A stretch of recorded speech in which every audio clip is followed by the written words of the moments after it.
Strasbourg is the official seat of the European Parliament. Parliamentary committee meetings and some plenary sessions are held in Brussels, while part of Parliament's secretariat is based in Luxembourg. Thanks to the Lisbon Treaty, Parliament now has more power than ever before to shape Europe. Last year, MEPs voted on hundreds of legislative issues which affect every one of us, as citizens, workers and consumers. The Lisbon Treaty also gives more rights to European citizens, as the Charter of Fundamental Rights is now binding on all the EU institutions. This obliges them to take proper account of the civil, political, economic and social rights of citizens in all their lawmaking and all their other activities.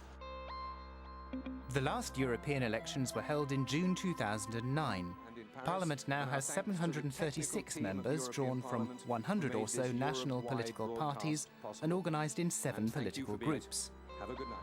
The Lisbon Treaty gives Parliament an enhanced legislative role, bringing around 50 new areas under the co-decision procedure, with Parliament acting on an equal basis with the Council of Ministers, which represents member state governments. Those areas include agriculture, energy security, immigration, justice and home affairs, health, and the structural funds. Parliament also has a new role within the EU and its institutions. It approves the President of the European Commission, and the appointment of the EU's Foreign Policy High Representative is also subject to its consent. What's more, Parliament now decides on the entire EU budget, together with the Council. The European Parliament was directly elected for the first time in 1979, and it's now in its 7th term of office since then. The current President of Parliament is Jerzy Buzek, a Polish MEP who belongs to the European People's Party group. He was elected in July 2009. The President oversees all the activities of Parliament and its bodies. He chairs the plenary sessions and represents the institution in all of its external relations, in particular at international level. Parliament regularly plays host to presidents, prime ministers and other distinguished guests from a wide range of countries. Relations with the international community are of prime importance to the European Parliament, which is why it seeks to ensure that the EU plays a more prominent role in foreign affairs. Parliament's members sit in groups set up on the basis of shared political views. The groups operate rather like European political parties, forming alliances and negotiating compromises.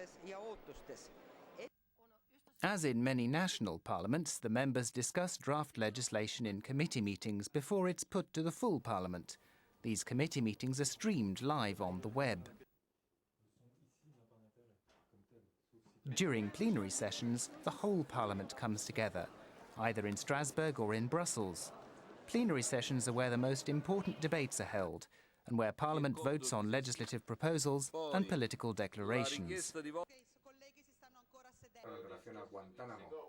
Parliament works in the 23 official languages of the European Union.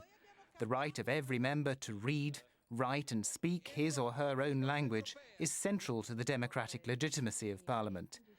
In today's enlarged European Union, it is essential for language rights to be upheld. They are a symbol of equality among the member states. A large part of our country's current laws were originally drafted and adopted at European level. Most of the decisions taken by the European Parliament directly affect our day-to-day lives. A good example of this is roaming charges. As a result of decisions taken by Parliament, more than 140 million Europeans who use their mobile phones when travelling in another EU member state now have lower bills. As part of its efforts to uphold the rights of European citizens, Parliament has several times made its voice heard in EU-US relations, such as when it initially rejected the agreement on bank data transfers via the SWIFT network and opposed the deal on air passenger name records. One of the European Union's key challenges is to ensure market efficiency while maintaining the social standards on which our welfare systems and quality of life depend. This is why, when it adopted the Services Directive, which enables service providers to ply their trade anywhere in the European Union, Parliament strove to strike an appropriate balance. MEPs also devote their attention to issues beyond the borders of the European Union. Election observation missions and the Sakharov Prize for Freedom of Thought are two examples of Parliament's commitment to upholding human rights and promoting democratic values around the world. In response to the crisis that has shaken the world economy, the EU has worked on a number of measures which require the approval of the European Parliament. These include the Financial Supervision Package, which Parliament adopted with the aim of strengthening checks at European level.